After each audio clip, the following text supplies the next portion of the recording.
Sa unang araw pa lang ng PVL Reinforced Conference 2024, agaw pansin na agad ang mga kaganapan sa loob at labas ng court mula sa fresh looks, explosive performances at nakakatawang moments. Hindi na magkanda-ugaga ang volleyball fans sa dami ng hot topics na nagtrending.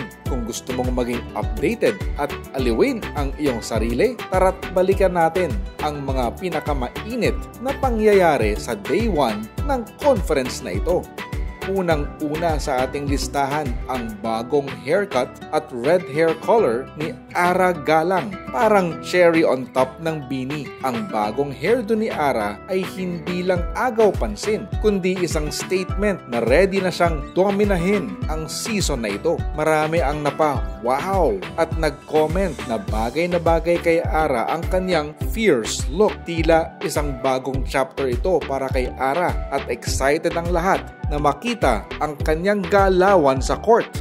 Si Kath Bell naman ng Cherry Tigo Crossovers ay hindi nagpapahuli sa kanyang laban kontra Farm Fresh. Nakapagtala siya ng 23 points na talaga namang nagpasyok sa mga kalaban. Parang unstoppable force si Kath na nagpakitang gilas sa bawat attack at block. Marami ang nagsabi na siya ang player to watch ngayong conference. Kaya naman, siguradong magiging exciting ang mga susunod na laro ni Kath.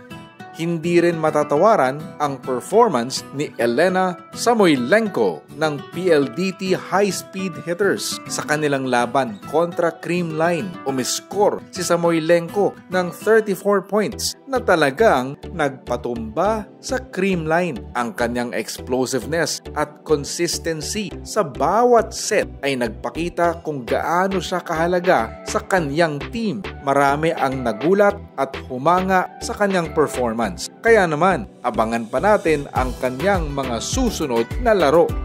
Isa pang mainit na usapin ay ang kawalan nina Eliza Valdez, Gemma Galanza at Tots Carlos sa lineup ng Creamline. Marami ang nagtatanong kung ano ang magiging epekto ng kanilang absence sa performance ng team. Ang mga fans ay nagpakita ng kanilang suporta at pangungulila sa kanilang mga paboritong players. Bagamat wala ang kanilang mga stars, ipinakita ng Creamline na kaya pa rin nilang lumaban kahit sino pa ang kanilang kalaban.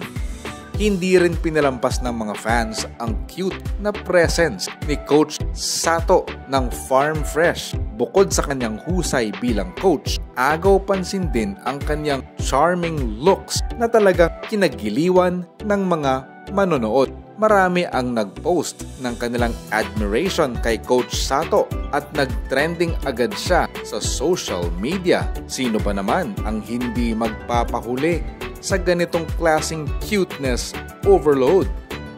Huli pero hindi kulong.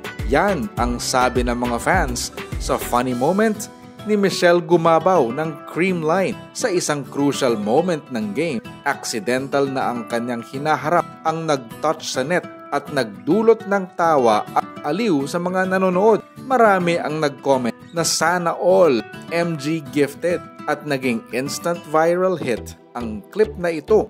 Patunay lamang na kahit sa intense na laban, may mga moments pa rin na magpapatawa sa atin.